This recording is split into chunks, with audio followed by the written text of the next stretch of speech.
আসসালামু আলাইকুম viewers, welcome to my channel Samiuddin Italy. আশা করি সবাই ভালো আছেন। এই ভিডিওটা হচ্ছে কয়েকদিন আগের রোজার, তখন প্রায় শেষের দিকে 24-25টার মতো, তখন আর কি সানেহার জন্মদিন ছিল। তো গত 2 বছর ধরেই এই ওর জন্মদিনটা রমজান মাসেই পড়ে। তো দেখা যায় যে নর্মালি জন্মদিন করা হয় না, কিন্তু বাচ্চাদেরকে তো একটু কেক বানিয়ে দেওয়াই যায়, যেটা আমি প্রায় সময় দিয়ে থাকি। তো সেজন্য আজকে, যেহেতু এটা রমজান মাস, অত ঝামেলা করার মতো এনার্জি ছিল না, তাই ভাবলাম যে একটা চিজ কেক বানিয়ে দিই। এটা একদম সহজভাবে নর্মালি। তখন আর কি একটা চিজ কেক বানালাম, তাও আবার এই বিকেলের দিকে বানিয়েছি, ইফতারের আগে। তো এটাকে আমি ফ্রিজে রাখার পরে তো ডেকোরেশন করেছি। এখানে শুধুই ওর নামটা লিখেছি, আমি হ্যাপি বার্থডেও লিখিনি, যেহেতু এটা রমজান মাস চলছে তাই। আর এখানে হচ্ছে আমি একটু গরুর মাংস রান্না করছি, আর সেই সাথে একটু পোলাও রান্না করবো আর কি। দেখা যায় যে এটা দিয়ে আমাদের ইফতার আর স্যারে দুইটাই হয়ে যাবে। তো এখানে পোলাওটা রান্না করছি, এটা হচ্ছে ইফতারের আগে আর কি।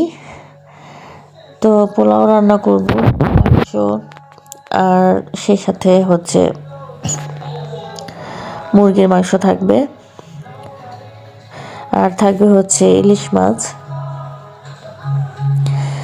এই যে মাছটা, এটাকে কেটে ভেজে নিব, চিন্তা করছি, যেটা পোলাওর সাথে ভাজা খেতে ভালো লাগবে। তো রান্নাবান্না শেষে ইফতারের পরে হচ্ছে এশার নামাজের আগে আর কি ভাবলাম যে কেকটা কেটে ওরা। আর এই গিফটগুলো দিয়েছে হচ্ছে সামিয়াকে গিফট দিয়েছে।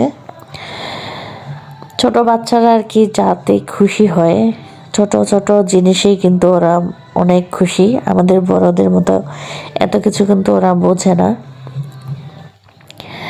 তাই ও ছোট মানুষ হিসেবে ও ছোট বোনের জন্য যেটা ভালো মনে করেছে সেটাই কিনে এনেছে। তো এটাই হচ্ছে বাচ্চাদের খুশি, আমার বাচ্চাদের এটাই খুশি যে ওরা এই মোমবাতি জ্বালাবে, সেটা ফু দিবে, এইটাই ওদের আনন্দ। দেখা যায় যে আমাকে প্রায় সময় বলে যে আজকে ওদের জন্মদিন, একটা কেক বানিয়ে দাও। জন্মদিন তো একবারই হয়, বারে বারে তো আর আসে না।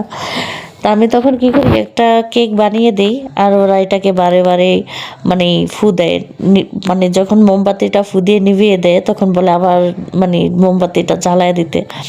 তো এটাতেই আসলে ওদের আনন্দ। জন্মদিন কি সেটা ওরা বোঝে না, আর চাইও না বোঝার জন্য, যে বোঝার দরকার নেই, কারণ জন্মদিন পালন করা ভালো না। এটাই ওদের আনন্দ। এখন কেকটা কাটবে,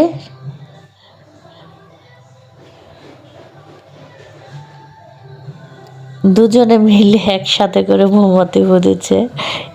দেখুন মাশাআল্লাহ কতটা খুশি, যেটা আসলে লাখ টাকা দিয়েও সম্ভব না এই খুশিটা নিয়ে আসা।